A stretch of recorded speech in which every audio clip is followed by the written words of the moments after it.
midkaaga inaad raacda haddaad awooddo inaadan awoodin ood iska afurto kadibna xilliga aad awooddee maalintu gaabato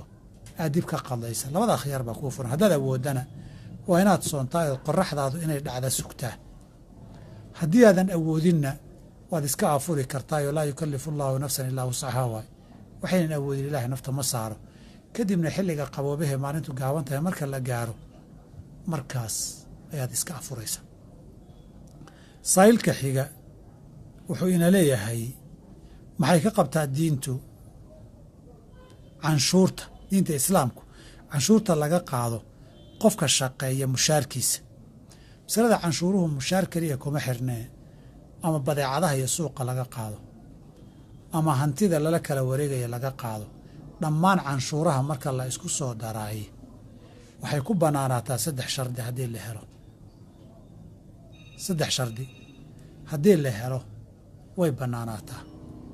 haddii xoolahaasi dowladdu dabcan aan idhaahda intaana shuruudda gelin dowladda qaadaysaay dana iyo masaalix guud bay haysaa amnigii iyo nabadgelyaday mas-uul ka tahay jidadkii iyo dariiqyadii bay mas-uul ka tahay iyo dhismahooda iyo dayactirkooda caafimaad badan bay mas-uul ka tahay waxbarasho badan bay mas-uul ka tahay horumarinta dadkii bay mas-uul ka tahay gurmadka abaara markay yimaadaan meeshay iyo duufaanno ku dhuftaan bay mas-uul ka tahay danaha guud bay dowladdu mas-uul ka tahay xoolahan waxaa loo qaadaya marka koowaad hadday baahi jirto danihii guud wax dabooloo hanti guuda aanay jirin waa shardiga koowaad hadday dowladdu leedahay hanti guudo shidaalla iyo dahab iyo meelo kaleo ay wax ka soo galaan oo baahidii ku filan hadday jirto qaadista canshuurahaasi ma bannaana xaaraan wey waayo sabab guud oo loo qaada ma jirto hadday baahidaa jirto waa shardi marka labaad waa inay baahidii dantii guud ku baxayaan xoolahan oo inta dadkii magac dan guud lagaga qaado aan dariiqa dhexdaa lagu dhunsanaynin haddii xoolihii dantii loo qaadayo magaceedii dantiina aan lagu bixinaynin oo dad jeebkii ay gelaysa ama la dhunsanayo hadba qadarka la dhunsanayo ee la qaadayo xaaraan weeye oo ma bannaana haddii dantii guud ay ku baxayso shardiga saddexaadi waa in dadka si cadaalada looga qaado qadarka la qaadaya loo sinaado qof walba intuu awoodo baahidana ay ku salaysnaato qadarka dadka laga qaadayo dadka awooddoodana la fiiriyo saddexdaa shardi haddii la helo dowladdu way qaadi kartaa canshuuraha dadkuna ma diidi karaan lama dhuuman karaan haddii saddexdaa mid ka mida la waayo hadba qadarkii la waayo buu qofku ka wareegaysan karaa ama qaadistu ay xaraam noqonaysaa si kooban ilaa faahfaahin badan iyo dee tusaaleyo badan bay u baahnaan lahayd oo masale dhaqaalo markay soo gasho iyo xool iyo maal gasho waa dee su-aal kooban loogama dhargi karo laakiin intaasaan kaga bixi sahiilka kale wuxuu leeyahay waxaan joogaa Yurub waxaan rabaa inaan ka ganacsada timajare meel timajare aan furto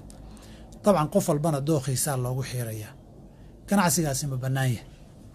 asalka ganacsigu in laga ganacsado oo meel la furtaay way bannaan tahay xoolaha laga qaatana waa xalaal asalku sidaa wey hadday dhacda dhacdooyinka qaarkood mararka qaarkood si aan bannaanayn inaad u xiirto ama xiirrimaadaan bannaanayn aad samaysahay waxay la mid tahay dukaan ganacsi oo kuu furnaa oo waxyaabaha qaarkood oon xalaal ahayn aad ku gadday bay kala mid tahay dukaan subermarket oo kuu furnaa ood meel sigaar ka dhigtay bay la mid tahay qadarkaa beecaasi waa xaaraan wixii kaa soo galana waa xaaraan xaaraan mar hadduu yahay ficilkaa inaad iska dayso oodan samaynin baa lagaa rabaa hadduu dhacana qadarkii kaa soo galay inaad isdhaafisoodan cunin oo danaha guud uu galaa lagaa doonaya sahiilka xiga wuxuu leeyahay oon filaya kii 15 inuu yahay gabadhani waxay ka cabaadaysaa waalidkeed iyagoo yaryar bay kala tageen waxaa soo korisay eedadeed ama qof qaraabadeed oo kalea soo koriyey markay weynaatay bay waalidkii raadisay waxay leedahay aabbahay mar walba waxay siibu dhahaa narka qof reeraho xaas oo lehoo la qabaanahay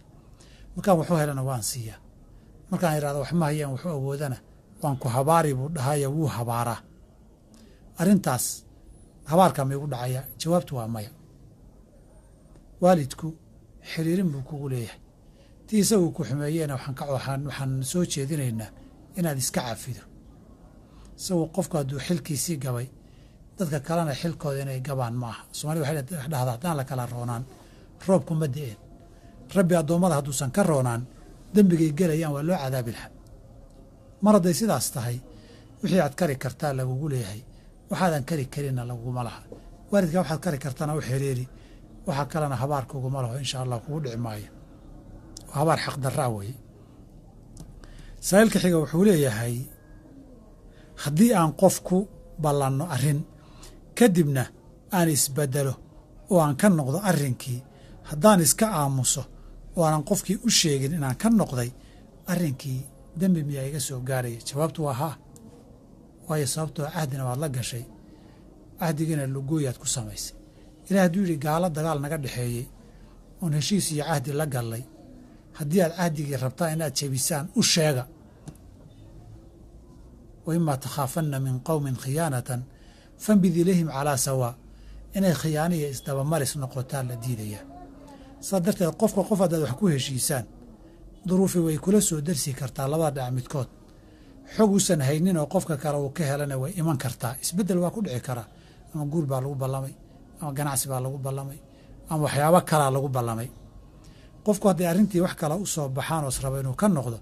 dhinacii kale inuu u sheego o ogeysiiyaa waajib ku ah, si kii kalena ugu tashado oo aanu ugu logeyn. su-aasha ugu dambaysaay wuxuu leeyahay tan taraawix markaan tukanayo kitaabka musafka ka akhriya diintu maxay ka qabtaa? arrintaasi waa bannaan tahay. fii saxiixi albukhaarina waxaa ku qoran caaisha radi allahu canha wa ardaaha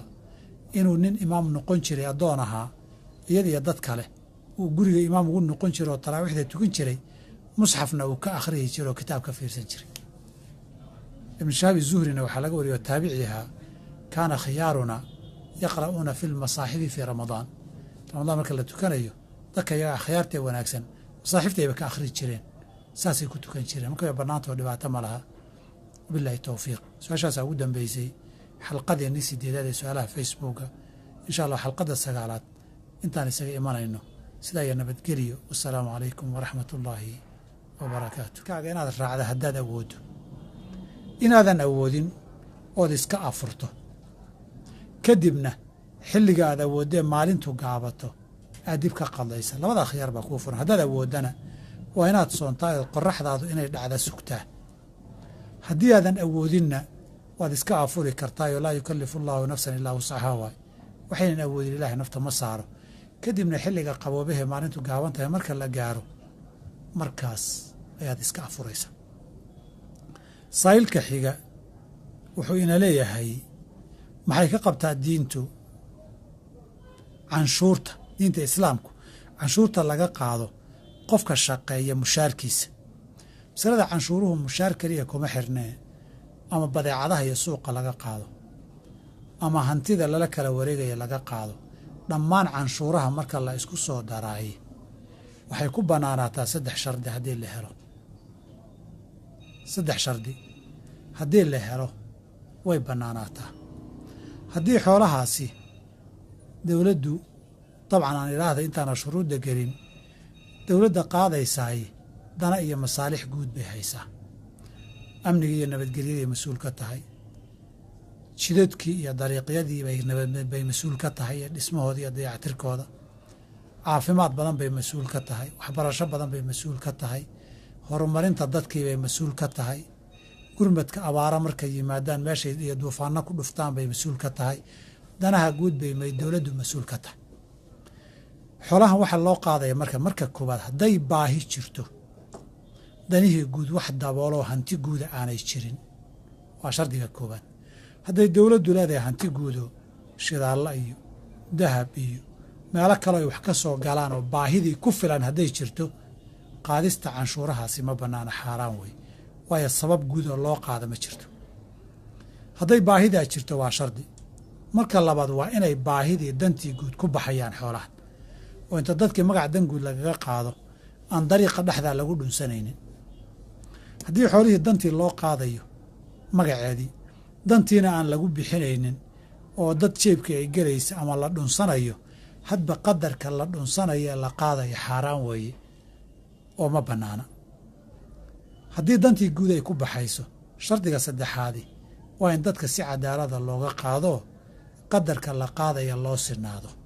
qof walba intuu awoodo baahidana ay ku salaysnaato qadarka dadka laga qaadayo dadka awooddoodana la fiiriyo saddexdaa shardi haddii la helo dowladdu way qaadi kartaa canshuuraha dadkuna ma diidi karaan lama dhuuman karaan haddii saddexdaa mid ka mida la waayo hadba qadarkii la waayo buu qofku ka wareegeysan karaa ama qaadistu ay xaraam noqonaysaa si kooban ilaa faahfaahin badan iyo dee tusaaleyo badan bay u baahnaan lahayd oo masale dhaqaalo markay soo gasho iyo xool iyo maal gasho waa dee su-aal kooban loogama dhargi karo laakiin intaasaan kaga bixi sahiilka kale wuxuu leeyahay waxaan joogaa Yurub waxaan rabaa inaan ka ganacsada timajare meel timajare aan furto dabcan qof walbana dooqiisaa loogu xiirayaa ganacsigaasi ma bannaan yahay asalka ganacsigu in laga ganacsado oo meel la furtaay way bannaan tahay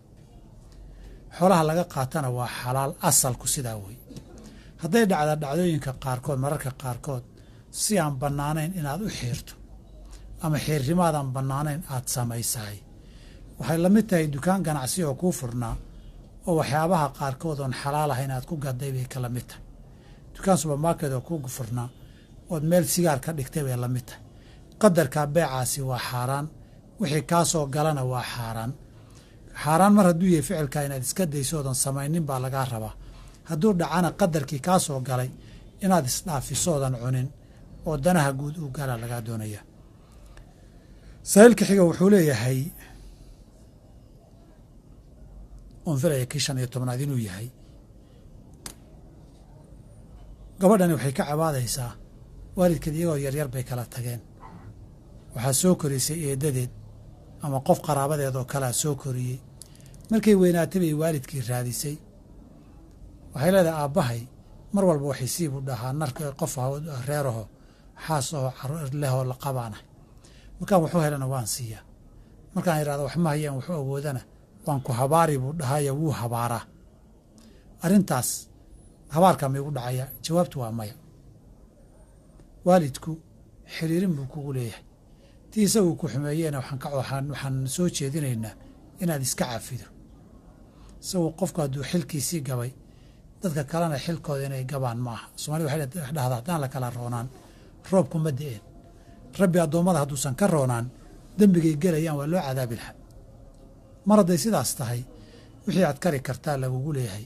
waxaadan kari karinna laguguma laha waalidkaa waxaad kari kartana u xiriiri waxaa kalena habaar kuguma laho insha allah kugu dhici maayo waa habaar xaqdarraa weeye sahiilka xiga wuxuu leeyahay haddii aan qof ku ballanno arrin kadibna aan isbeddelo oo aan ka noqdo arrinkii haddaan iska aamuso oo aanan qofkii u sheegin inaan ka noqday arrinkii dembi miyaa iga soo gaaraya jawaabtu waa haa waayo sababtoo cahdina waad la gashay cahdigiina lugooyaad ku samaysay ilaah hadduu yidhi gaalo dagaal naga dhexeeyey oon heshiis iyo cahdi la gallay haddii aad cahdigii rabtaan inaad jebisaan u sheega wa imaa takhaafanna min qowmin khiyaanatan fambid ilayhim calaa sawaa inay khiyaaniya isdabamaris noqotaan la diidayaa saas darteed qof haddaad wax ku heshiisaan duruufi way kula soo darsi kartaa labada dhinac midkood xog uusan haynin oo qofka kale uu ka helana way iman kartaa isbeddel waa ku dhici karaa ama guur baa lagu ballamay ama ganacsi baa lagu ballamay ama waxyaabo kalaa lagu ballamay qofku hadday arrintii wax kale u soo baxaan oo israba inuu ka noqdo dhinacii kale inuu u sheego ogeysiiyaa waajib ku ah si kii kalena ugu tashado oo aanu ugu logeyn su-aasha ugu dambaysaay wuxuu leeyahay tan taraawix markaan tukanayo kitaabka musafka ka akhriya diintu maxay ka qabtaa arrintaasi waa bannaan tahay fii saxiixi albukhaarina waxaa ku qoran caaisha radi allahu canha wa ardaaha inuu nin imaam noqon jiray addoon ahaa iyadiyo dad kale